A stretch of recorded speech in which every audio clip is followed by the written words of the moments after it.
As a longtime Elder Scrolls Online player, I am very fascinated with the franchise. It is one of the many games that I play religiously, so this review will be as close to non-bias as I can get. So let's start this off right. This year ZeniMax Online has decided to go with a year-long story they have named The Season of the Dragon. So let me give you a few reasons why you should play, and a few reasons why I think they could have done better.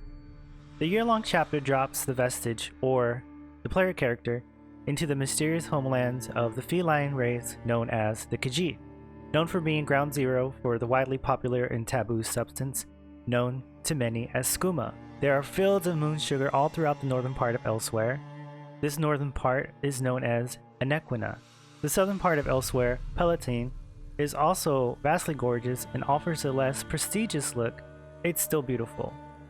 The landscape is heavy with intrigue, and there's some wonderfully done scenic views in this province. ZOS has definitely gotten better at designing these zones.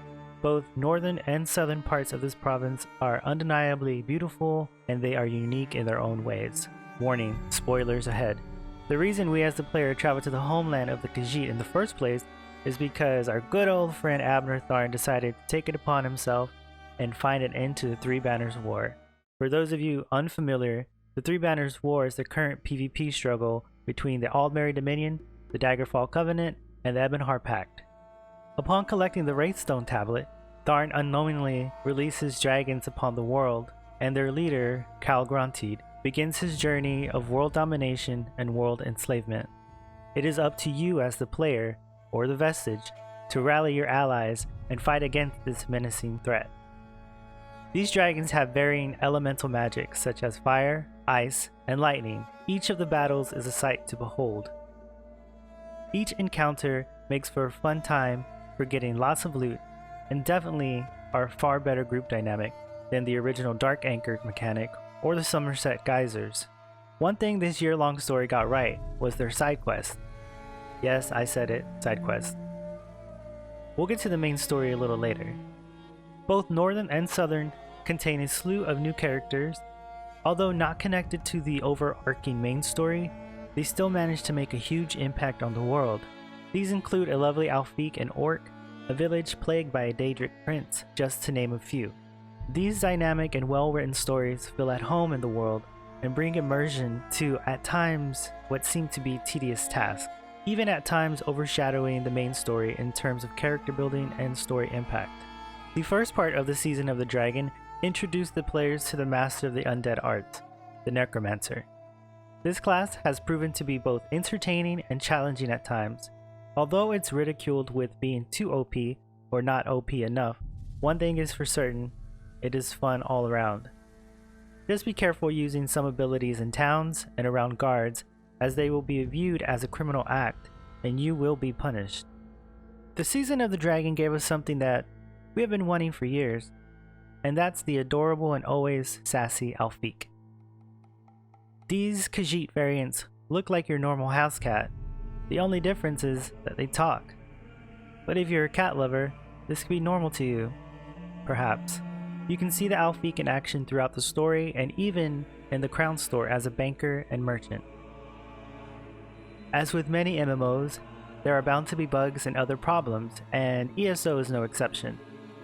Many in PvP have numerous complaints about the Hammer Volendrung and the new separate Imperial City campaigns, loading screens of death and such, and unresponsive warfare. Currently, ZeniMax has put out a roadmap for stability and performance improvements that have already started to roll out with their Dragonhold update. However, as of this video, the game was hit with numerous rollbacks, and PvP for many has become even worse to play. If you ask any EU player, you'll probably get an earful of concerns.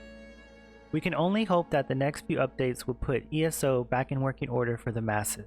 Now this next part is all up to preference, but I decided to put the main overarching storyline on my cons list. The simple truth is that at times the story was engaging and had some wonderful writing, but then after the first northern part, the story started to become very disconnected. By throwing in divine interventions and convoluted twists, it kind of falls flat, and once you actually fight the big bad, Khal Grunteed, it's kind of lackluster.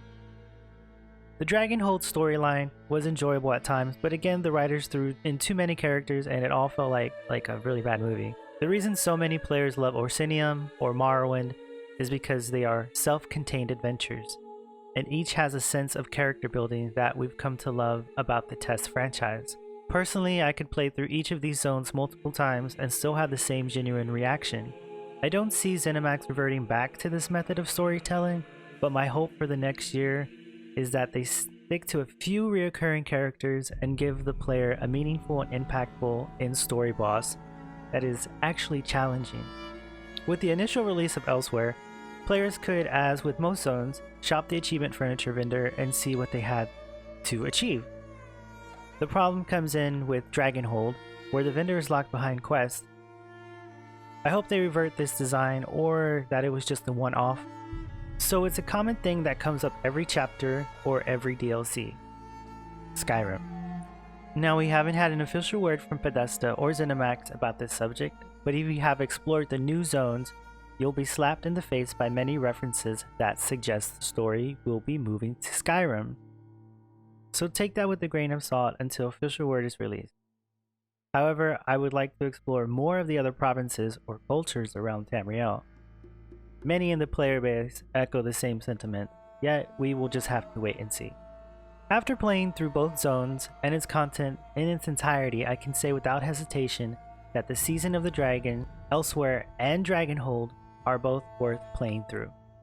I really enjoyed interacting with the many new companions and exploring the homeland of the Khajiit. I know you all will make your own informed decisions about both.